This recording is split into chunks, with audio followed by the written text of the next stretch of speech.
After the Boers discovered massive gold and diamond deposits in their independent republics in the late 1800s, the British made two attempts to annex these Boer republics.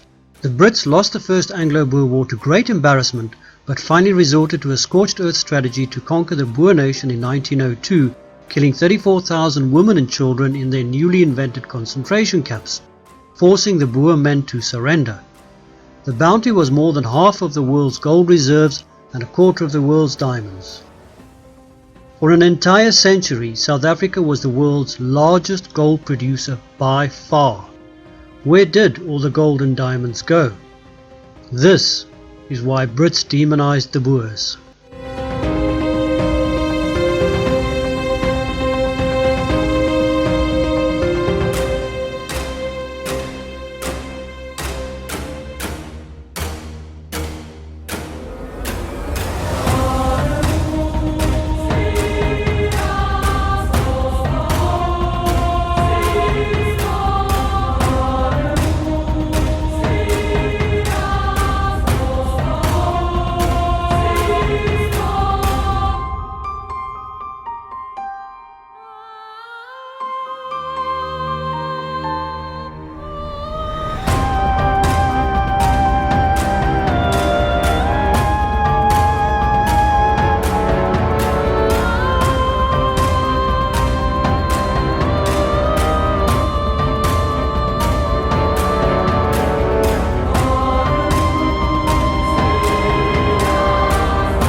The genocidal Scorched Earth policy was initially introduced by Lord Roberts and later expanded by Horatio Kitchener during the Second Boer War to starve out the Boer guerrilla fighters.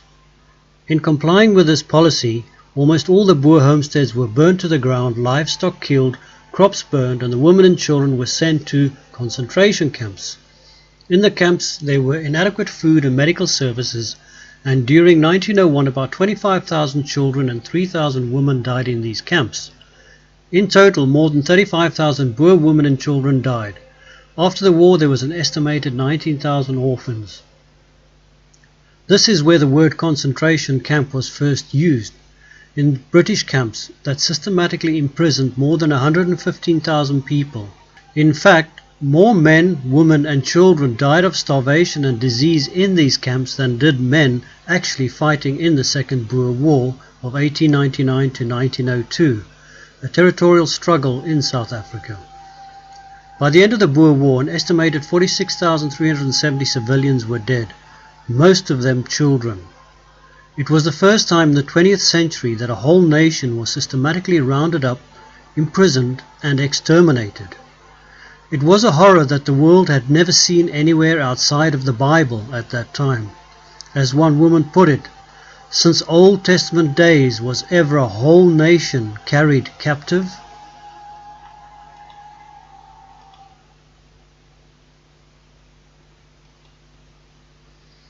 There are many horrendous images of the concentration camps in the Second Boer War.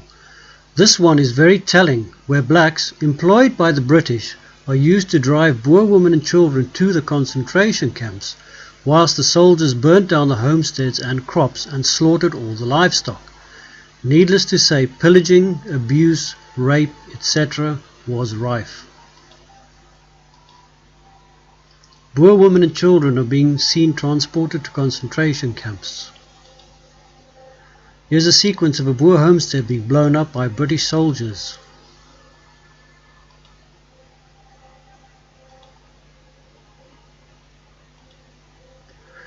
Slaughtered Boer livestock, and another Boer home and carriage being burnt down. The burnt down homestead of the Boer General de la Rey. In a newspaper article or speech by Michael Davitt, he said, "The Boers have shown far more humanity to their wounded enemies than the English. They also treated their prisoners, especially English officers, with much greater consideration and kindness. They never boasted or bragged in their press or speeches about the victories they have won or of the deeds they have performed, as the English have blatantly done. They've exhibited far more racial decency and self-respect, both in triumph and in disaster. The Boers have fought without pay or reward. Their homes and country were at stake, and these they have risked not for pay or praise or pension, but for liberty and national independence. For the time being they are beaten. Great Britain and the recreant section of Ireland, together with the Australias and Canada, representing a population of near 50 million, have sent over 200,000 troops and hundreds of cannon to fight and conquer two little nations with a total population less than that of the city of Manchester, and therefore the republics of the Transvaal and Orange Free State are, for present, beaten. But they are not conquered.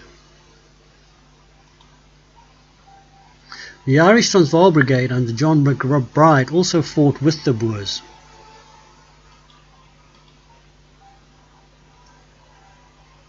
After the British Scorched Earth strategy had forced the Boers to finally surrender, a treaty was signed in 1902 called the Sand River Convention. Clause 7 of this treaty stated that the Boers would govern themselves once again when they had recovered from the war. To this day, they are still waiting for self-governance. After the war, however, the British flooded the Boers Zuid-Afrikaanse Republic with Afrikaners and Africans from the Cape and Natal, and incorporated it into the Union of South Africa in 1910 without a referendum. Natal, being a British colony, was given a referendum, and clearly they all said yes. The Witwatersrand goldfields alone have yielded an estimated $500 billion worth of gold, Boer gold, which probably funded the First and Second World Wars, when many Boers were forced to fight against their own German relatives.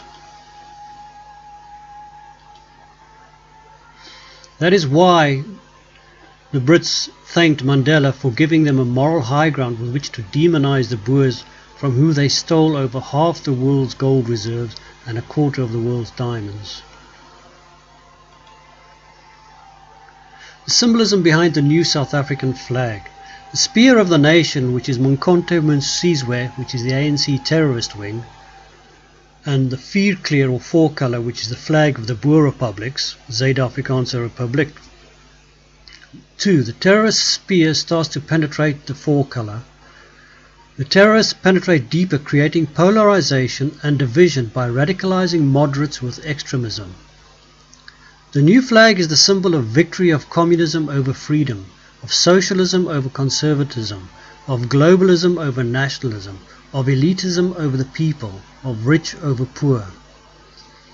And all along, and still to this very day, the terrorists sing, "Kill the Boer, kill the farmer," in public, even while Boers and farmers are being killed at a wartime rate.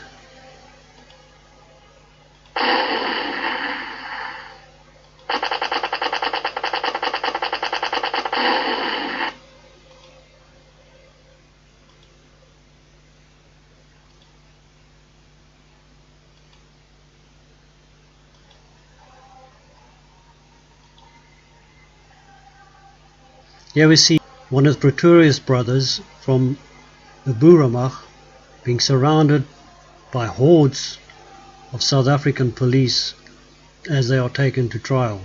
To this day they are still sitting in jail.